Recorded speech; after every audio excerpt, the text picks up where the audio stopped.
Author, We Ain't Not Fish. Original source, SFAC. Word count, 1,865 characters. Translator, Silva. English source, Relibrary. Word count, 1,256 words. As she received a favorable answer from the sculptor, Mother nodded her head in satisfaction.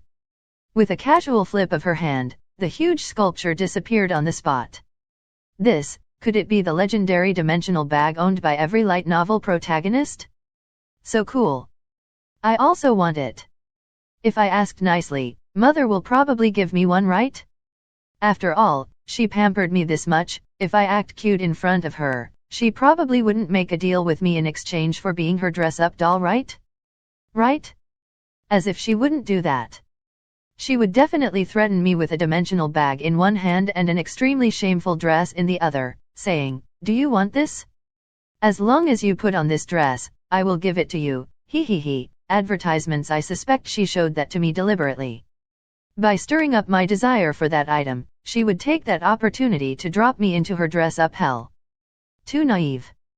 I was a former for one. Enduring the shame hell for a few more times is nothing to me. One. Mother swept her eyes all around, then she floated to the dead center of the crowds and said with solemnity, 9 million years ago, the origin dragon born from the void of the world gave birth to the dragon race here, at this very location. After 9 million years of evolution, the dragons could be said to be one of the oldest races. We might be called one of the 3 strongest races in this world, and have power exceeding that of the demons, but nevertheless, the dragons are the most inconspicuous race of all. That's because we do not own many territories. We have formidable might and long lifespan, but our fertility is extremely low.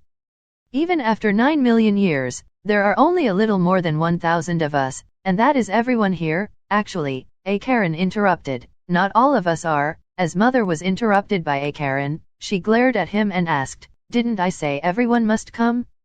Did you not notify all of them?" A Karen wiped the imaginary sweat on his dragon head and said with a stammer, "And no, I have notified all intended parties. It's just that." Just what? Advertisements. Didn't the Aurora Dragon, Taylor, sign a contract with the first-generation Emperor of the Holy Dragon Empire? The term was to protect the Holy Dragon Empire for 10,000 years. Since the contract is still effective, he couldn't leave. It's him. And also the Lava Dragon Transylvania, who went to the Inferno realm. We have lost contact for 300 years already. Who else? And the Earth Dragon Gaia, due to some weird curiosity, has buried himself and erected a tomb. He still hasn't come out after 100 years. The Ice Dragon Fenris wanted to find out if the eternal ice is really unmeltable, so he tried to lick it. Now, 50 years later, his tongue is still stuck to the eternal ice.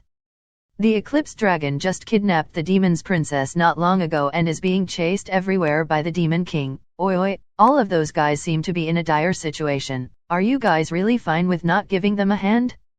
Advertisements. Is that all? Mother asked without so much of a change in her expression. That should be all. They are the only ones who didn't return, said a Karen with his mouth twitching. Then go notify them again, other than Taylor, who has contracted with the Holy Dragon Empire. If the rest of them don't come back within 10 days, I will personally go assist them. Those that should have returned from the Inferno realm and yet didn't, I will throw them into the Sea of Origin and feed them to the primal beasts. Those that should have crawled out from the underground but didn't, I will turn their burial ground into a real tomb.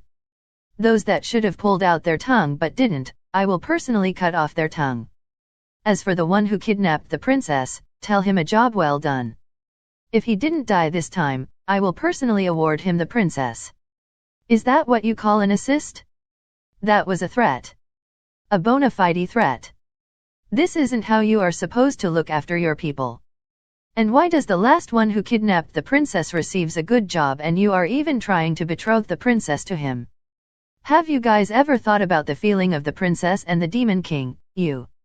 Advertisements. This chapter is provided to you by Relibrary. Please visit Relibrary to show the translators your appreciation and stop supporting the content thief.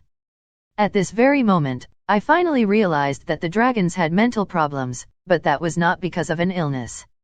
It was heredity. Give me back my romance, my fantasy. Oh, that's right. After thinking for a while, Mother supplemented, you can omit the middle parts and let them think of the consequences for themselves. It'd be a wonder if they could actually not comprehend the consequences. You actually just wanted to wipe them off the planet, wasn't it? Especially that lava dragon. Having already lost contact for 300 years, he didn't even meet the basic condition to even begin comprehending your words. Karen's face paled upon understanding Mother's meaning, but he still respectfully answered yes. Where did I stop just now? You said there were only 1,000 of us remaining, reminded Karen. Oh, that's right. We dragons have a very limited number. There are only 1,000 of us to this day. However, there is a very unusual trait unique to dragons. Mother stopped for a while before she continued, and that is, our fertility rate with other races is very normal. In fact, it is too normal. I know that most of you have dozens or even hundreds of lovers out there. Moreover, they come in all different shapes and races. Some of your descendants have already exceeded 1,000 in population, far exceeding the number of our original race. I suddenly felt the air turning awkward. It was just like everyone was strolling in the nightclub with a tacit understanding, but their night activities had been publicly disclosed.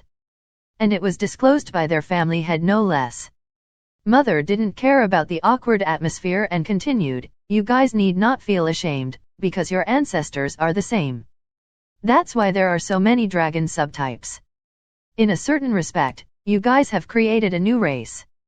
Some of the dragons laughed foolishly upon hearing these advertisements. Our progenitor was aware of this, that's why they left behind a dragon monument to prevent the bloodline of our race to diffuse.